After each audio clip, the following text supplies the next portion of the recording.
What's good, math family? In today's review, we're going to look at how to convert quadratic equations from standard form to vertex form using complete the square. Let's get started. When we're trying to convert from standard form to vertex form, family, there's a few things that we need to know. Number one, we need to know the standard form of a quadratic equation, which is y is equal to ax squared plus bx plus c. And we also need to know the vertex form, which would be y is equal to x minus h squared plus k. And we need to know that hk is going to represent the vertex. And then the last two pieces of information we need to be familiar with is b over 2 and b over 2 squared. Now that we have those important pieces of information, family, we also have to be mindful that with completing the square, our leading term or lead coefficient should be 1. Once it is 1, what we want to do now is isolate the c term. So if I add 9 on both sides, I have 9 is equal to x squared plus 14x. And now this is when I'm going to complete the square and add the c term. So we take half of the b term, which is 7, and then square it to get 49. And we just have to make sure that we balance the equation by adding it on both sides. So now we have x squared plus 14x plus 49 is equal to 58. Now on the left hand side of this equation, what we really want to do is break it back down to its binomial that will give us this perfect square trinomial. This is when we do b over 2. So when we divide b by 2, we know x plus 7 squared is going to give us that trinomial, and this is equal to 58. Now to get it to vertex form, we're going to subtract 58, and our final answer would be x plus 7 squared minus 58 is equal to y. Or if you have y in the front, it's going to be the same thing. Now when we go over to the second example, we're going to do the same thing. So after we isolate the c term, we'll have x squared plus 6x is now equal to negative 5. The b term is 6. When we take half of 6 and get 3 and then square it, we're going to get 9. So the right hand side of the equation, negative 5 plus 9 is going to give us 4. We know that when we divide 6 by 2, x plus 3 squared is going to give us this binomial. And if I combine or move 4 over, we know that x plus 3 squared minus 4 is going to be equal to y. And typically you see it the other way. Let's write it the other way. Y is equal to x plus 3 squared minus 4. And if they want us to determine the vertex, right, the vertex would be negative 3, negative 4. Now, before we go on to the next examples, I want to show you guys another method that your teacher may use where they keep all the terms on the same side. So let's say we went back to our first problem. Y is equal to x squared plus 14x minus 9. What a lot of teachers will do is they'll simplify the process by keeping everything on the same side. So they'll leave a space here, have parentheses, and put minus 9 on the outside. And when you do it like this, we have to be mindful of our signs. So after we take the b term divided by 2 and square it, we're going to add 49 here. But for us to balance out this equation, we're not going to add 49 outside of the parentheses. We're going to subtract it and combine it with 9. So when we break down the trinomial, we get y is equal to, again, x plus 7 squared after dividing the b term. And when we combine negative 9 and negative 49, we're going to get minus 58. And then we know the vertex for this would be negative 7, negative 58. So if your teacher uses this method, please understand how and why the signs for 49 change if you keep everything on the same side. In the next two examples, what they like to do is to give us quadratic equations where the lead coefficient is not 1. And this is important because for us to solve it, it has to be 1. So we're going to have to rearrange this equation in some shape or fashion. So let's say we substitute y with 0. we have 3x squared minus 6x minus 9. And luckily for us, all of these terms are divisible by the same number of 3. So once I divide everything by 3, my quadratic equation is going to be 0 is equal to x squared minus 2x minus 3. Now, just like the previous problem, we're going to move this c term to the other side so that we complete the square. So when I rewrite this, I have x squared minus 2x. We don't know the c term, and this is equal to positive 3. Now, when we go back to that b divided by 2 squared, 2 divided by itself is just -1, -1 squared. We're just going to add 1 on both sides. So now we know that on the right side, this is equal to 4. And once we divide b again by 2, the binomial that's going to give us this perfect square trinomial is x minus 1 squared. So if we want to put this in vertex form finally, we would have x minus 1 squared minus 4. And just remember that on this right-hand side of the equation, when we move forward, it's going to be 0. So we could put is equal to 0, which is really the same thing as y. Okay? And if we want to identify the vertex, vertex is going to be 1, -4. Just remember that whatever the sign is inside the parentheses, it's always going to be opposite. Now, another thing that they like for you to do, or you need to know, is how to actually solve and get the roots for the quadratic equation. So let's say we went back to this step right here, family. So let's bring this down here. We have x minus 1 squared is equal to 4. If they want us to actually solve and get the x values and the intercepts for this quadratic equation, we'll get rid of the square root by, get rid of the exponent by taking its square root, do the same thing to the other side. So now we have x minus 1 is equal to plus or minus the square root of 4, which is 2. So the equation that will give us our x-intercepts is x is equal to positive 1 plus or minus 2. So x is equal to 1 plus 2, meaning x is equal to 3 for the first x-intercept, and x is equal to 1 minus 2, meaning the second x-intercept is going to be -1. So we got our vertex, and we also identified the x-intercepts. Now in problem number 2, we had the same exact situation.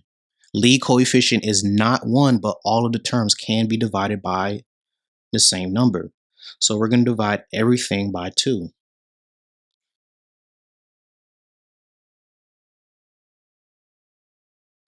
So now we have 0 is equal to x squared plus 2x minus 4. Let's isolate this c term.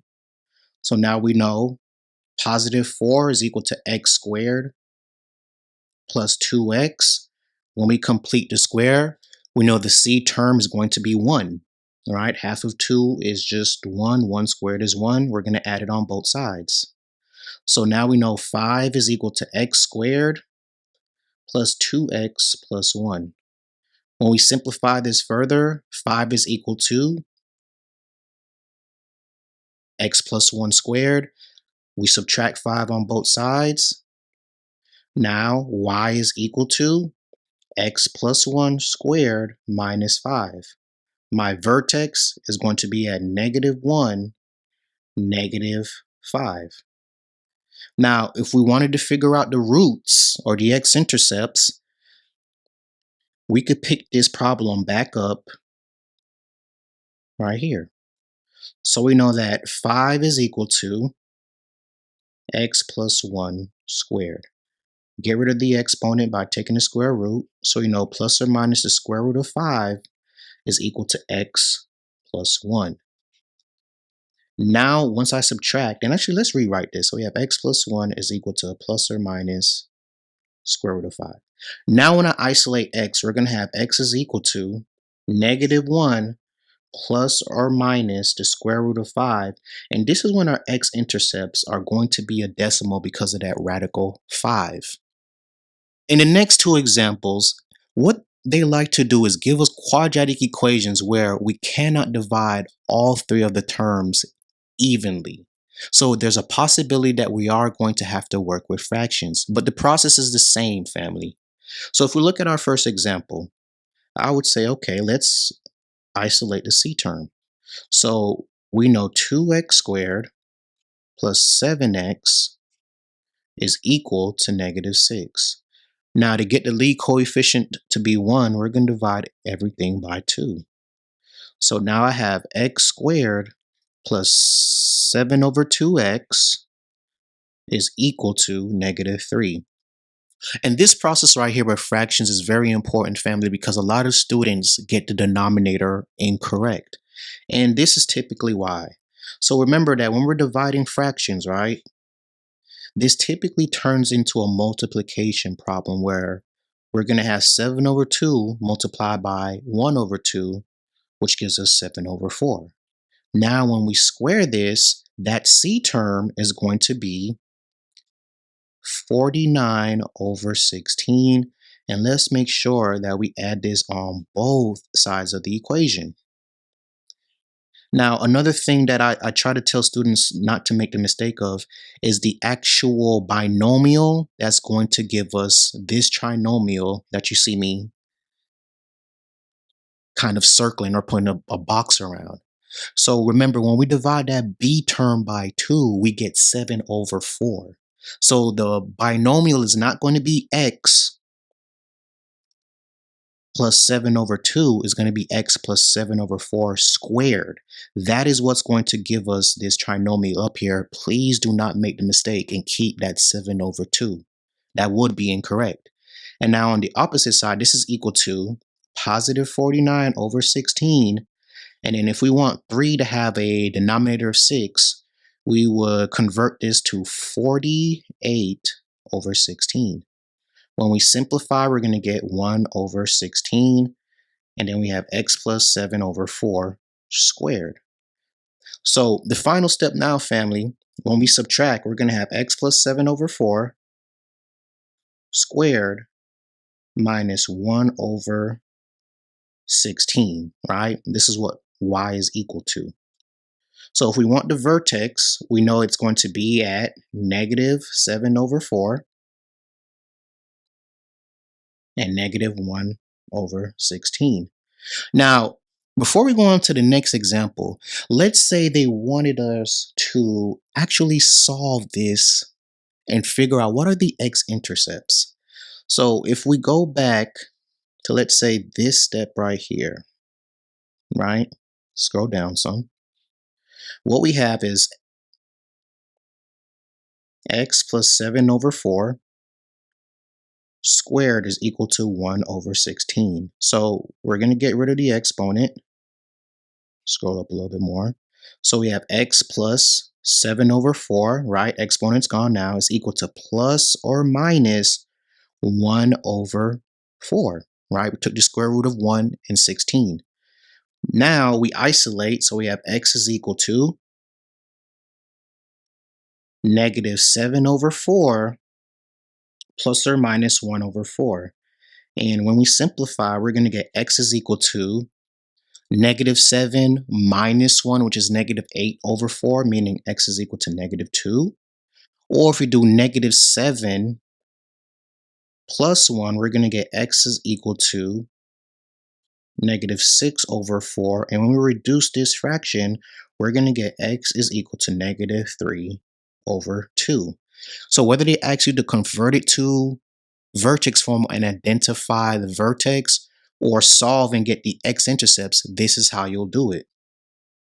Now in our last example, very similar process. So we're going to start off isolating the c term, right? All we did was subtract 7.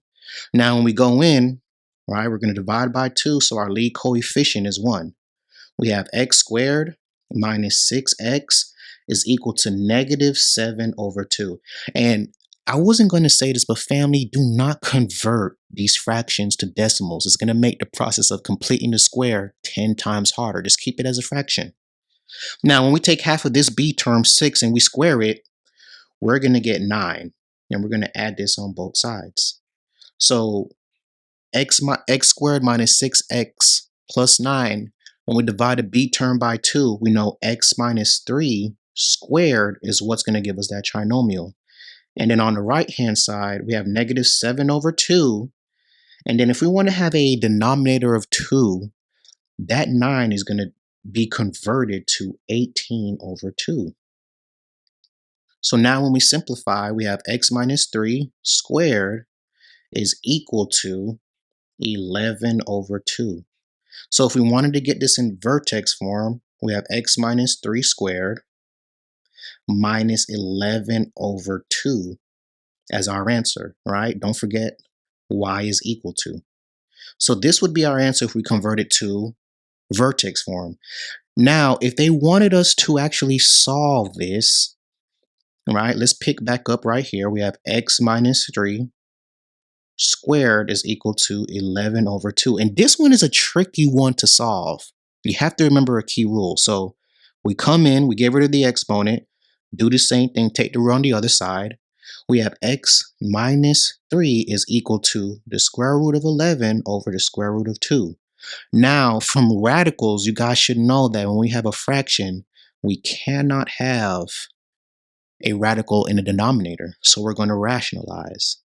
So once I rationalize, I'm going to multiply by radical 2, top and bottom. So we have x minus 3 is equal to radical 22 all over 2. And I'm not going to lie, family, I forgot my plus or minus. I apologize. So now we know x is equal to positive 3 plus or minus radical 22 all over 2. And this is how we would find the x-intercepts for this last problem. We really hope that this video review on how to convert quadratic equations from standard form to vertex form using complete the square was helpful for you, family. If it was, don't forget to smash the like button for us. Subscribe to our channel for more helpful content and leave comments down below if you had questions on this video or if there's topics you'd like to see on our channel in the future. Thank you guys so much for continuing to watch and support Algebra 1 with Mr. Peters.